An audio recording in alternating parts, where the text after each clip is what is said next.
नमस्कार दोस्तों, मैं ही संजू कुमार और आप देख रहे हैं हमारे चैनल स्टॉक ग्रुप पर। तो आज हम लोग वीडियो में बात करने वाले हैं निफ्टी और बैंक निफ्टी के लेवल्स के बारे में, जो कि आज इम्पोर्टेंट होने वाले हैं। उसके बाद हम कुछ चुनिंदे स्टॉक पे आएंगे, क्योंकि मार्केट में काफी ज्यादा सेलिंग है, तो बेटर है कि कुछ हम लोग वेट कर लें। उसके बाद हम लोग कुछ ट्रेडिंग का डिसाइड करें, और फिर हम लोग एक बार कुछ सेटअप जो अपना बनता है, जो खुद का जो एक साइकोलॉजी होना चाहिए, ऐसे मार्केट में कैसे ट्रेड करना है, उसके बारे में हम लोग बात करेंगे। तो गाइज निफ्टी की अगर बात करें, तो जैसा कि एक अच्छी खासी सेलिंग यहाँ से आई है, और उस दिन भी हमने बोला था, जो पिछले हमने वीडियो शेयर किया था, कि ये अपना लास्ट सपोर्ट यहाँ पे बनता है। और यहाँ पे मार्केट को सस्टेन करके एक अपसाइड में दिखाना चाहिए, लेकिन किसी प्रकार से अगर इसके नीचे क्लोजिंग मिलता है, मतलब 19,490 इसके नीचे अगर सस्टेन करना स्टार्ट कर जाता है, तब आपको मार्केट यहाँ पे 19,300 और 19,200 आती हुई दिखेगी आने वाले दिनों के अंदर। तो अब ये तो हो गई फाइनल व्यू, और यहाँ पे पोजिशनल व्यू हमें है जो रखना है। जब तक ये 19,800 के ऊपर सस्टेन करना स्टार्ट ना कर जाए, हमें पूरी तरह से बुलिश नहीं होना है मार्केट के अंदर। तो अब हम लोग आते हैं कि आज की जो मतलब स्ट्रेटेजी होने वाली है, आज का जो सपोर्ट लेवल होने वाला है, वो क्या बोलता है। तो आज के अगर सपोर्ट लेवल की बात करें, तो ये और ये मिला के हमारा फाइनल सपोर्ट था। अगर यहाँ पे हम लोग बात करें, तो हमने बोला था कि लास्ट सपोर्ट ये है, और यहाँ से एक अपमूव आना चाहिए। छोटा सा इसको भी हम लोग बोल सकते हैं, लेकिन ये ठीक ठाक सा सपोर्ट था। तो मार्केट को अगर देखेंगे, तो लगभग यहीं पे यहाँ पे देखें हम लोग, आ, लगभग पूरे उसी सपोर्ट को एंड तक, मतलब उसके ओरिजिन तक आने के बाद, एक मिनट का इस,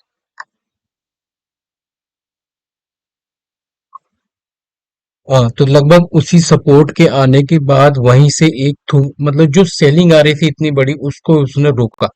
ठीक है। अब हम लोग बात करें मार्केट कहाँ से गिरी है, तो अगर आप पिछली वीडियो को देखेंगे, तो हमने क्लियरली बोला था कि एक ही रेजिस्टेंस है, लेकिन यहाँ से एक प्रॉफिट बुकिंग टाइप की आनी चाहिए। और अगर इसके ऊपर सस्टेन करता है मार्केट, तो एक अच्छा खासा हमें बुलिश देखने को मिलेगा। बट इसी को इसने सस्टेन नहीं कर पाया, और जैसे ही इस रेजिस्टेंस को इसने टच किया, एक अच्छी खासी सेलिंग आ गई इसके अंदर। अब अगर बात करें मतलब रेजिस्टेंस लेवल की, तो अब अगर हम लोग देखते हैं, तो एक छोटा सा हर्डल अपना बनता है, ये वाला एरिया 19,590 से लेकर 19,550, मतलब जहां पे क्लोजिंग हुई है, वो छोटा सा एक रेजिस्टेंस आपका टाइप का एरिया बनता है। जैसे इसके ऊपर सस्टेन करना स्टार्ट करेगा, तो एक छोटा सा हर्डल इसके लिए 19,600 से लेकर 19,650 का लेवल बनेगा। उसके बाद हम लोग सीधा जाएंगे, इन दोनों लेवल को अब यहाँ मर्ज करेंगे, कि अब तो ये भी अच्छी तरह से टेस्ट नहीं हुआ है, प्लस एक नया ये बन गया है। तो 19,800 से लेकर 19,700 का जो ये 100 पॉइंट का रेंज होने वाला है, ये निफ्टी के लिए बहुत बड़ा हर्डल होने वाला है। हो सकता है यहाँ से मार्केट नीचे गिर जाए। और सपोर्ट लेवल की बात करें, तो जहां से रिकवरी आई है, वो एक सपोर्ट लेवल होने वाला है। तो इसको हम लोग एज अ सपोर्ट मानेंगे। जैसे ये नीचे, मतलब जो कल का जो हाई, सॉरी, लो था, उसके नीचे जैसे मार्केट सस्टेन करना स्टार्ट करेगी, सीधा आपको मार्केट एक बार यहाँ पे हो सकता है कुछ साइडवेज हो जाए, जो 19,450 के आसपास का लेवल होगा। और उसके बाद सीधा आपको 19,300 से लेकर 19,200 के लेवल देखने को मिलेंगे। बुलिश हमें, फिर से बोल रहे हूँ, बुलिश हमें तभी होना है जब 19,800 के ऊपर सस्टेन करना स्टार्ट हो जाए। अब हम लोग आते हैं बैंक निफ्टी के चार्ट के ऊपर, और उसके लेवल्स के बारे में एक बार डिसाइड करते हैं कि क्या करना है। बैंक निफ्टी को अगर देखें, तो बैंक निफ्टी निफ्टी के मुकाबले कल कम कमजोर था, लेकिन बाद में क्या हुआ, एक सेलिंग जब आई, जैसे कि एक्सपायरी थी, काफी ज्यादा पैनिक क्रिएट हो गया था मार्केट में निफ्टी के अंदर, उसके वजह से बैंक निफ्टी के अंदर भी सेलिंग आ गई एंड के टाइम में। अब यहाँ पे अगर हम लोग देखें, तो अभी तक बैंक निफ्टी ने अपने इस रेंज को क्लोज नहीं किया है। जब तक ये लेवल कायम है, हमें बैंक निफ्टी में बेरिश नहीं होना है, क्योंकि बैंक निफ्टी के पास अच्छे अच्छे लेवल है नीचे रोकने के लिए। निफ्टी के पास थोड़ा सा कमजोरी है। और बुलिश हमें तब होना है जब मार्केट इसके ऊपर सस्टेन करने लग जाए, मतलब 44,800 को ऊपर सस्टेन करना स्टार्ट कर जाए, तो हमें बुलिश होना है। और फाइनल बुलिश हमें होना है 45,000 के ऊपर। अब आज के लिए हम लोग व्यू देखते हैं कि आज मार्केट के लिए क्या लेवल्स होने वाले हैं। तो बैंक निफ्टी ने लगभग अपने सपोर्ट के पास ही क्लोज दिया है। थोड़ा सा अगर डिप मिल सकता है, मतलब 44,230 के आसपास अगर आए, तो अपना स्टॉप लॉस रहने वाला है 44,170 का। और अपसाइड में फिर अपने टारगेट मिल सकते हैं आसानी से। तो अच्छा खासा एक एरिया की अगर बात करें, छोटा मोटा अगर फर्स्ट जो रेजिस्टेंस होने वाला है बैंक निफ्टी के लिए, वो होगा 44,500 से लेकर 44,420 का लेवल होने वाला है, पहला रेजिस्टेंस। और उसके बाद हम लोग अगले रेजिस्टेंस की अगर हम लोग बात करते हैं, तो अगला रेजिस्टेंस जैसे है कि एक छोटा सा एक ये हर्डल हो जाएगा। यहाँ पे हम लोग इसको हडल मार सकते हैं, जो कि 44,750 से लेकर 44,600, ये 150 पॉइंट का रेंज होने वाला है। क्योंकि एक कॉल कल जो है बहुत बड़ी गिरावट आई है, तो इतनी आसानी से मार्केट ऊपर नहीं जा सकती। हो सकता है कंसोलिडेशन हो सकता है थोड़ा साइडवेज मूव दिखा दे आपको। और जो एक बड़ा सा हडल होने वाला है, वो बैंक निफ्टी के लिए होगा 44,830 से लेकर 44,000 सॉरी 45,000 के लेवल होने वाला है हडल। बात करते हैं सपोर्ट लेवल की, तो सपोर्ट ऑलरेडी एक यहाँ पे डिसाइड हो ही चुका है, 44,250 से लेकर 44,180 या फिर 70 के लेवल। किसी प्रकार से अगर एक दूसरी डीप आती है, तो 44,050 से लेकर 43,830 का जो लेवल होगा, वो बहुत अच्छा खासा सपोर्ट होने वाला है बैंक निफ्टी के लिए। अब हम लोग बात करते हैं स्टॉक के बारे में, जो कि कैश में है, एक अच्छा खासा ब्रेकआउट टाइप का स्ट्रक्चर बन रहा है। तो अगर उसके हाँ, अगर हम लोग उसकी बात करते हैं, तो देखेंगे कि अगर आपको एक यहाँ पे डिप मिलता है किसी प्रकार से, अगर उज्जीवन स्मॉल फाइनेंस बैंक के बारे में अगर बात करेंगे, तो अच्छा खासा रेंज ब्रेकआउट हुआ है और यहाँ पे एक अच्छा खासा आपको टारगेट यहाँ पे अचीव होता हुआ दिख सकता है। अगर किसी प्रकार से एक डिप मिले आपको 52 या फिर 50.50 अगर आसपास आपको मिले, तो एड ऑन करना चाहिए। यहाँ पे आपको फर्स्ट टारगेट हो जाएगा 56, और उसके बाद 60 और 65 प्लस के टारगेट इसके अंदर देखने को मिल सकते हैं कुछ टाइम के अंदर। और इसका स्टॉप लॉस होना चाहिए लगभग 48 का। तो छोटा सा स्टॉप लॉस होगा। अगर आपको यहाँ डिप मिलता है, तो अगर आप चाहते हैं तो यहाँ पे भी कुछ क्वांटिटी ऐड ऑन कर सकते हैं, और बाकी अगर कुछ क्वांटिटी यहाँ पे मिल जाए तो ठीक है। और स्टॉप लॉस अपने को रखना है 48 का क्लोजिंग बेसिस पे। टारगेट अपने को अप साइड में अच्छा खासा दिख जाएगा। अब अगर अगले स्टॉक की बात करें, तो एक थोड़ा ये पेनी स्टॉक टाइप का स्ट्रक्चर है, तो इसमें हम लोग कम क्वांटिटी में अगर इन्वेस्ट करें तो ज्यादा बेटर होगा अपने लिए। एक बहुत अच्छा खासा ये रेंज ब्रेकआउट टाइप का स्ट्रक्चर बना रहा है, 1 2 3 और फाइनली 4। मतलब ये फोर्थ टाइम्स इसने क्या किया है, ब्रेकआउट दे दिया है। तो अब यहाँ पे अगर हम लोग स्टॉप लॉस 11 रुपए का इसके अंदर रखते हैं, इसका जैसे नाम है सद्भाव इंजीनियरिंग। अभी इसका करंट मार्केट प्राइस चल रहा है 13 रुपए 20 पैसे, लेकिन अगर हम लोग इसके अंदर स्टॉप लॉस रखते हैं 11 रुपए का, तो अपने को आने वाले टाइम में ये लगभग यहाँ तक के लेवल दिखाएगा 15 रुपए का पहला टारगेट हो सकता है। पहला टारगेट आप इसके अंदर रखना है 14 रुपए 30 पैसे का फर्स्ट टारगेट होगा। उसके बाद अपना टारगेट होने वाला है 15 का, और उसके बाद इसके अंदर 19 और लगभग 20.5 के लेवल देखने को मिल सकते हैं। लेकिन आपको स्टॉप लॉस यहाँ पे जरूर पुट कर देना है। ये अपना स्टॉप लॉस हमने यहाँ पे रख दिया, ठीक है। स्टॉप लॉस हमने यहाँ पे रख दिया है। और अपने जो टारगेट होने वाले हैं, वो 14 रुपए 20 पैसे के आसपास पहला टारगेट, फिर 15, उसके बाद यहाँ पे 19, और उसके बाद 20 रुपए के प्लस के टारगेट यहाँ पे आसानी से यहाँ पे देखने को मिल सकते हैं। तो गाइज ये तो हमारा स्टॉक हो गया, क्योंकि बाकी जो भी लेवल्स होगा हम लोग ट्राई करेंगे कि बेस्ट से बेस्ट अपना कुछ देने की। क्योंकि अभी मार्केट के अंदर जो इतनी बड़ी सेलिंग आई है, वो मोस्टली स्टॉप लॉस हुए हैं। और कुछ यहाँ पे हाइड करने की नीड नहीं है, क्योंकि अगर आप कितना भी अच्छा रिसर्च कर लो, कभी ना कभी आपका स्टॉप लॉस होना ही है। तो लास्ट डेज मतलब अच्छे खासे स्टॉप लॉस भी हुए हैं, तो वहां पे कुछ हम लोग हाइड नहीं कर सकते हैं। जो रियलिटी है वो आपके सामने रखना पड़ेगा, ठीक है।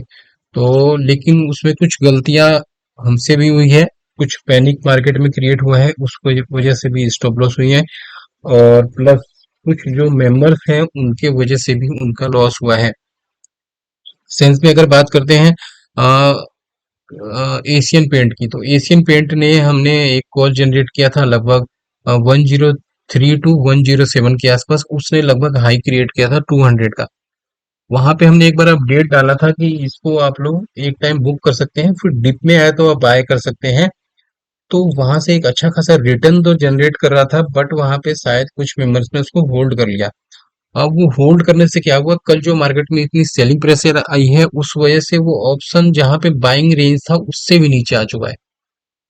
प्लस कुछ ऐसे ट्रेड थे जो कि कुछ मेंबर्स ने होल्ड कर रखा था। अगर उनको लॉस चल रहा है तो एटलीस्ट उनको मैसेज करना चाहिए। हम लोग कभी ऐसा नहीं करते हैं कि चाहे मार्केट किसी भी पैनिक के अंदर चल रही हो, लेकिन अगर आप हमें मैसेज करें तो हम आपको स्टॉप लॉस या फिर उसके लिए प्रॉपर गाइडेंस आपके साथ शेयर ना करें, क्योंकि कैपिटल सेविंग काफी ज्यादा इंपॉर्टेंट है हमारे लिए या फिर आपके लिए। जब तक कैपिटल आपके पास रहेगा तभी आप लोग ट्रेड कर पाएंगे।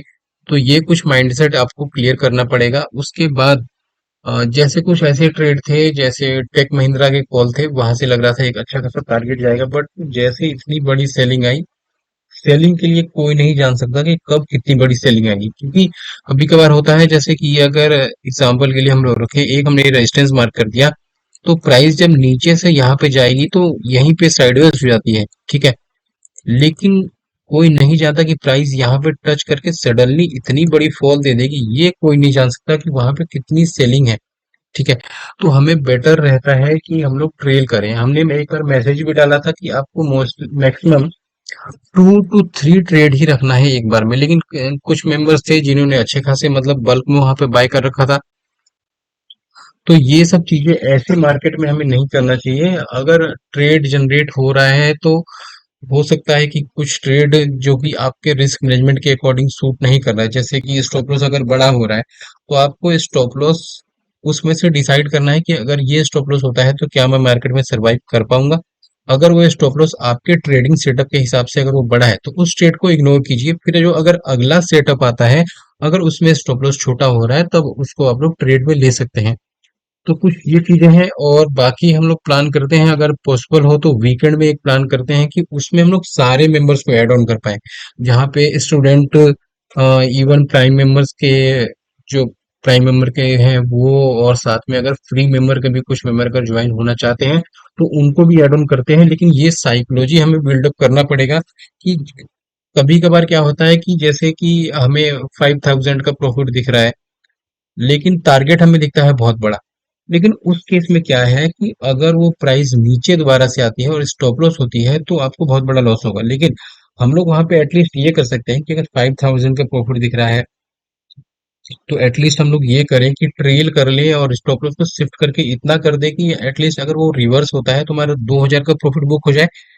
या फिर अगर उतना भी नहीं करना है हमें, तो एटलीस्ट कॉस्ट पे हम लोग स्टॉप लॉस रखते हैं, ताकि एटलीस्ट जब मार्केट रिवर्स करे या फिर वो शेयर वहां से रिवर्स करता है तो हमें प्रॉफिट नहीं होता तो कम से कम लॉस भी ना हो। क्योंकि ये प्रॉफिट जो 5 शेयर का अगर शो हो रहा है तो उसमें थोड़ा रिस्की हो जाएगा हमें वो करना, क्योंकि ऐसे कई सारे ट्रेड थे जो कि बहुत अच्छा खासा रिटर्न दे रहे थे कल से पहले, क्योंकि कल मार्केट में इतनी बड़ी सेलिंग आई है। तो ये झूठ बोलना कि हमारा कुछ स्टॉप लॉस नहीं हुआ है, ये सारी चीजें सिर्फ ट्विटर पे होती हैं कि हमने ये दिया था, ये इतना हो गया, वो उतना हो गया। ऐसा कुछ भी नहीं होता है। कल के मार्केट में ऐसा कुछ हो ही नहीं सकता कि किसी का स्टॉप लॉस ना हुआ है, क्योंकि कल के मार्केट में जो सेलिंग थी वो ऐसा कुछ था नहीं, सिर्फ पैनिक था। वो सिर्फ पैनिक क्रिएट किया गया था, जिसकी वजह से जो रिटेलर्स थे उनको सिर्फ यहाँ पे ट्रैप किया गया है। और अभी जो मार्केट है वो फाइनल सपोर्ट पे कल क्लोजिंग मिली है, तो वहां से अब एक अप मूव आना चाहिए। बाकी गाइस अभी कुछ दिन मार्केट के सेंटीमेंट थोड़े ठीक नहीं है, तो बेटर होगा कि आप लोग छोटे, अभी जो भी आपके कैपिटल में से लॉस हुआ है, तो हम लोग ट्राई करेंगे कि अपना बेस्ट देने की। लेकिन फिर भी मार्केट ट्रैप जरूर करेगी, तो आप लोगों को भी थोड़ा सा अब यहाँ पे मेहनत करने की जरूरत है। आप लोग जब भी ट्रेड ले, अगर कुछ प्रॉफिट मिल रहा है तो ट्राई करें कि अगर आपको 3,000 का या फिर 5,000 का प्रॉफिट हो रहा है तो आप ट्राई करें कि अगर स्टॉप लॉस के करीब भी आता है तो हमारा लॉस लेके नहीं जाना है कुछ दिन। जब दोबारा से आपका कैपिटल रीगेन हो जाए तो उसके बाद जैसे हम लोग ट्रेडिंग हमारा सेटअप चल रहा था वैसे कर सकते हैं, क्योंकि अभी थोड़ा सा हमें सतर्क होने की जरूरत है। क्योंकि मार्केट अभी थोड़ा सा ट्रेंडिंग नहीं होके एक बार आपको ट्रैप करेगी, फिर एक बार ऊपर जाएगी, फिर ट्रैप करेगी, ऊपर जाएगी। जब तक एक सुटेबल लेवल नहीं आता है तब तक पोजीशन थोड़ा कम रखना है हमें। और अपने अकॉर्डिंग ही ट्रेड लेना है, ज्यादा बल्क में हमें नहीं भरना है। तो होप गाइस ये जो भी हमने बात बताई है आपको प्लीज फॉलो करना है, और हम लोग ट्राई करेंगे आपका बेस्ट देने की। और इसी प्रकार हम लोग इस वीडियो के एंड करते हैं, क्योंकि मार्केट भी कुछ टाइम बाद स्टार्ट होने वाली है। तो चलिए गाइस, मिलते हैं नए वीडियो में नए टॉपिक साथ में। तो गाइस, अगर इस वीडियो को आपने अगर इस वीडियो से आपने कुछ भी थोड़ा सीखा है तो प्लीज इसको लाइक कीजिए, ज्यादा से ज्यादा शेयर कीजिए और चैनल को सब्सक्राइब कीजिए।